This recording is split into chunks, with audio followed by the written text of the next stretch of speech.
सोमनाथ ऐसा हिंदू मंदिर है जिसकी गिनती 12 ज्योतिर्लिंगों में पहले ज्योतिर्लिंग के तौर पर होती है। ये मंदिर इतना भव्य और समृद्ध है कि बाहर से जो कोई भी आता है उसकी पहली नजर सोमनाथ मंदिर पर ही पड़ती है। इसी वजह से सोमनाथ मंदिर पर करीब 17 बार आक्रमण भी हुआ, लेकिन हर बार इसका पुनर्निर्माण किया गया। तो चलिए जानते हैं सोमनाथ मंदिर का इतिहास। नाम सोमनाथ ज्योतिर्लिंग है। ये गुजरात के सौराष्ट्र क्षेत्र के वेरावल के नजदीक स्थित है।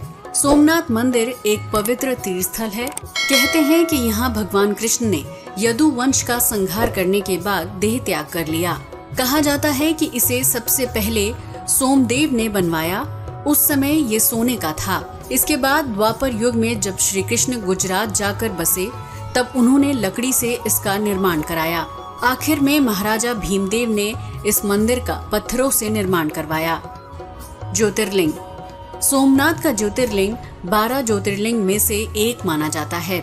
इसकी स्थापना के पीछे कई पौराणिक कथाएं हैं। इस पवित्र ज्योतिर्लिंग की स्थापना वहीं की गई थी जहां भगवान शिव ने दर्शन दिए थे। असल में ज्योतिर्लिंग 2 शब्दों से मिलकर बना है। ज्योति का अर्थ है प्रकाश और लिंग का अर्थ है चिन्ह या छवि। ज्योतिर्लिंग को भगवान शिव के रूप में पूजा जाता है। कहते हैं कि इन 12 जगहों पर साक्षात भगवान शिव प्रकट हुए थे। एक कथा के अनुसार सोम यानी चंद्र ने दक्ष प्रजापति राजा की 27 कन्याओं से विवाह किया था, लेकिन वो सभी पत्नियों में से रोहिणी को ज्यादा प्यार और सम्मान दिया करते थे। इसलिए बाकी पत्नियों ने इसकी शिकायत अपने पिता दक्ष प्रजापति से की। एक कन्या को छोड़कर बाकी के साथ अन्याय को देख राजा दक्ष क्रोध में आ गए और उन्होंने चंद्रदेव को शाप दे डाला कि अब हर दिन तुम्हारा तेज कम होता जाएगा। शाप के अनुसार हर दूसरे दिन चंद्र का तेज घटने लगा। ये देखकर चंद्र परेशान हो उठे। फिर उन्होंने भगवान शिव की आराधना शुरू कर दी। आखिर में भगवान शिव ने प्रसन्न होकर चंद्र के शाप का निवारण किया। इस तरह सोम के कष्ट को दूर करने वाले भगवान शिव की स्थापना करवाई गई, जिसका नामकरण सोमनाथ हुआ। चंद्रमा के नाम पर सोमनाथ बने भगवान शिव संसार में सोमनाथ के नाम से प्रसिद्ध हुए। इस मंदिर में शिव साकार लिंग रूप में प्रकट हुए थे। दूसरी कथा, कहा जाता है कि श्री कृष्ण जी भालुका तीर्थ पर विश्राम कर रहे थे।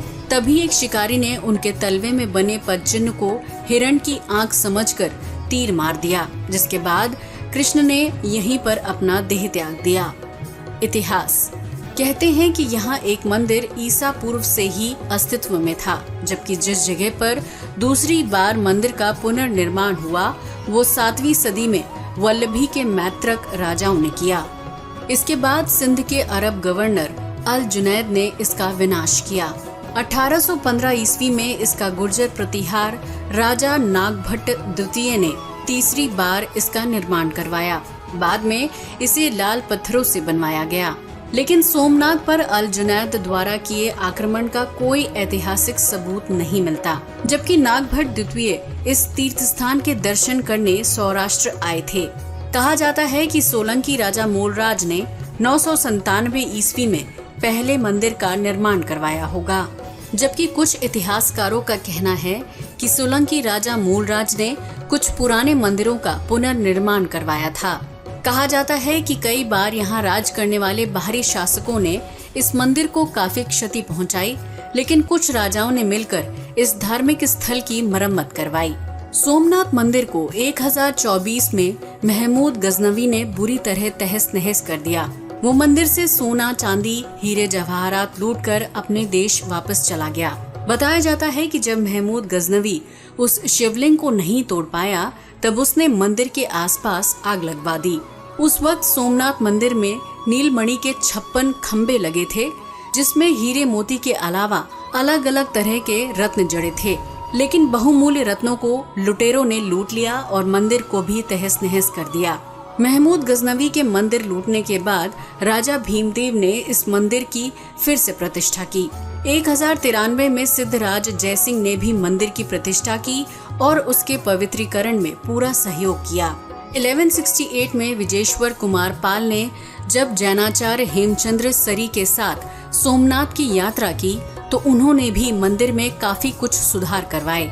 सौराष्ट्र के राजा खंगार ने भी सोमनाथ मंदिर का सौंदर्यीकरण करवाया।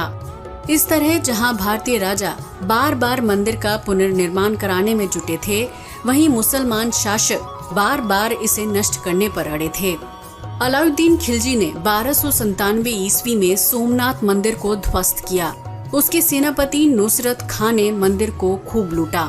1395 ईस्वी में गुजरात का सुल्तान मुजफ्फर शाह भी मंदिर का विध्वंस करने में जुट गया। अपने पिता की राह पर चलते हुए अहमद शाह ने फिर से 1413 ईस्वी में सोमनाथ मंदिर को तोड़ डाला। इस तरह मुस्लिम शासकों ने इस मंदिर पर लगातार हमले किए। महमूद गजनवी का हमला सबसे ज्यादा चर्चित रहा, क्योंकि उसने हमले के दौरान न जाने कितने लोगों का कत्लेआम किया। धन की चाह में उसने भारत पर 17 बार हमला किया। उसने लगभग 5000 सैनिकों के साथ सोमनाथ मंदिर पर हमला किया। कहते हैं कि उस वक्त लगभग 25,000 लोग मंदिर में पूजा करने आए हुए थे। आजादी के बाद पुनर्निर्माण। आजादी के बाद देश के पहले राष्ट्रपति डॉक्टर राजेंद्र प्रसाद ने देश की शान और स्वाभिमान को बढ़ाने के लिए सोमनाथ मंदिर का फिर से भव्य निर्माण करवाया। आज के समय में ये मंदिर भारतीय संस्कृति और सनातन धर्म की शोभा को बढ़ाए हुए है। सोमनाथ का मूल मंदिर जो बार बार नष्ट किया गया था, वो आज भी अपने मूल स्थान समुद्र के किनारे ही है। भारत के पूर्व गृह मंत्री सरदार वल्लभ भाई पटेल ने यहाँ भव्य मंदिर का निर्माण करवाया। सोमनाथ के मूल मंदिर से कुछ ही दूरी पर अहिल्याबाई द्वारा बनवाया गया सोमनाथ का मंदिर है।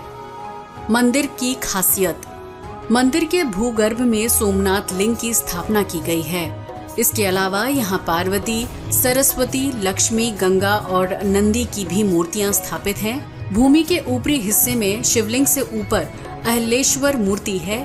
वहीं मंदिर परिसर में गणेश जी का मंदिर है, जबकि उत्तर द्वार के बाहर अघोर लिंग की मूर्ति स्थापित है। नगर के द्वार के पास गौरी कुंड नामक सरोवर है, जिसके नजदीक एक प्राचीन शिवलिंग है।